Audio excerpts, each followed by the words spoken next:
Quem é que não se aturde ao ouvir falar de guerra? É uma tragédia da humanidade. As guerras representam o esvurmar dessa infecção interna da alma. Quando não estamos em paz conosco, a nossa tendência é derramar esse produto da nossa intimidade no ambiente em que nos situamos e sobre as pessoas que nos cercam. São as sementes de guerras. O que nos apavora nas guerras é a impiedade, a crueldade, o massacre, as explosões, o bombardeio, a pouca possibilidade de defesa que as pessoas têm. Parece que há uma obrigatoriedade em matar, em destruir. Construções que o tempo demorou a fazer, que os homens se esmeraram em erguer, se esboroam num bombardeio. E nos questionamos de onde vem essa força demoníaca, patética, que de repente toma conta da criatura humana. Tudo isso provém das entranhas da própria criatura humana. Sim, o mundo físico não faz guerras. Encontramos os vulcões, os terremotos, os maremotos, tudo isso correspondendo aos processos de ajustamento planetário para o nosso bem, para o equilíbrio determinado pelas leis de Deus. Mas guerras, jamais. As primaveras se repetem a cada ano, como os verões, os outonos e os invernos. As árvores florescem, os animais piam, cantam, voam, correm, reproduzem-se. Tudo normalmente.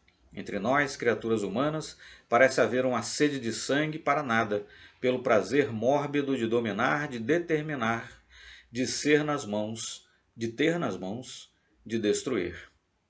O mundo ainda tem muito a evoluir, que crescer, para se livrar da guerra, da tormenta belicosa. Porém, não é propriamente o mundo que tem que se modificar, é o ser humano relativamente ao seu mundo interno.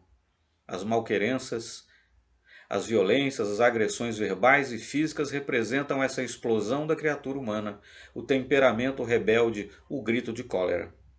É por causa dessas sementes de guerras que encontramos as guerras de grandes proporções, as guerras agigantadas dos campos de batalha, das nações entre si, das múltiplas potências.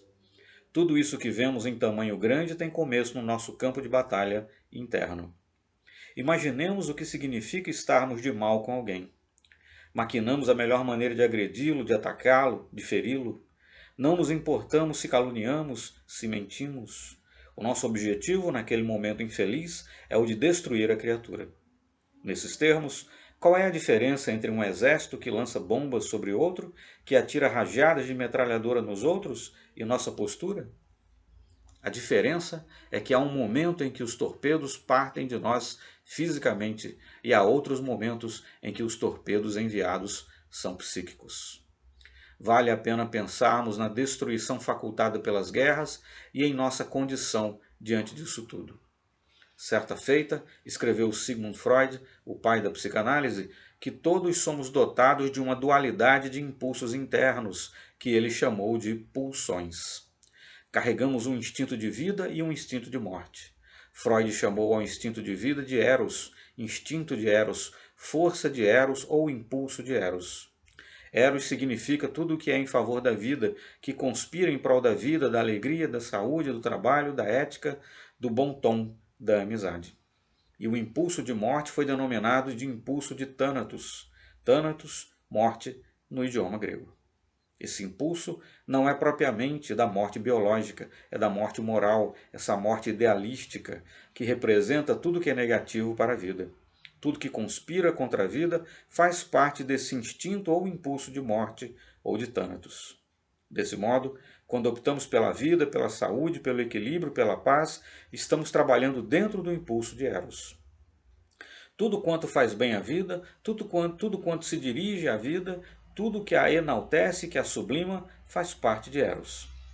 Quando surtamos internamente e nos deixamos arrastar pela cólera, pela mentira, pelo ódio, pela inveja, pelo despudor, estamos com território aberto da morte de Thanatos. É nele que provocamos as guerras. É comum no mundo não estarmos acostumados a viver em paz uns com os outros, seja pela inveja que nos faz provocar o vizinho, seja pelo orgulho, quando desejamos ser o centro do universo, o centro de tudo. Nessa hora em que nos damos essa supra-importância, certamente estamos fazendo guerra.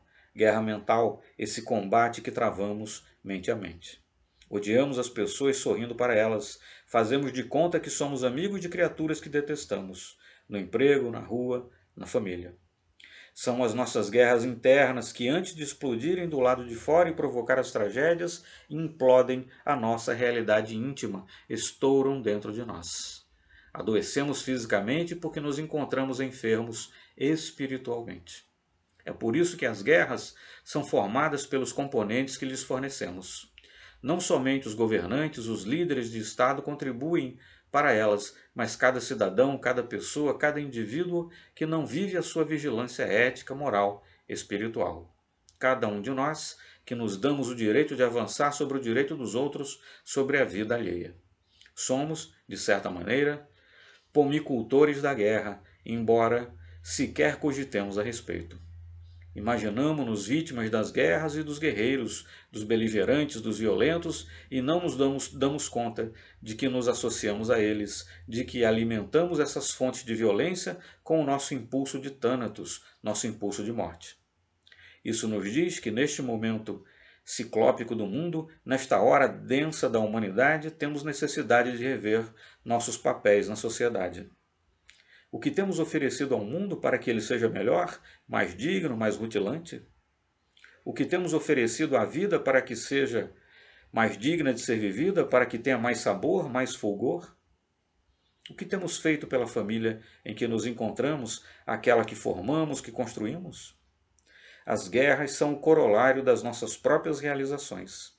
Assim, de importância que busquemos a paz através do pensamento superior, da oração, da vivência positiva no bem, do socorro ao nosso semelhante, até o dia em que o nosso relógio cardíaco pare e viajemos para o reino da paz.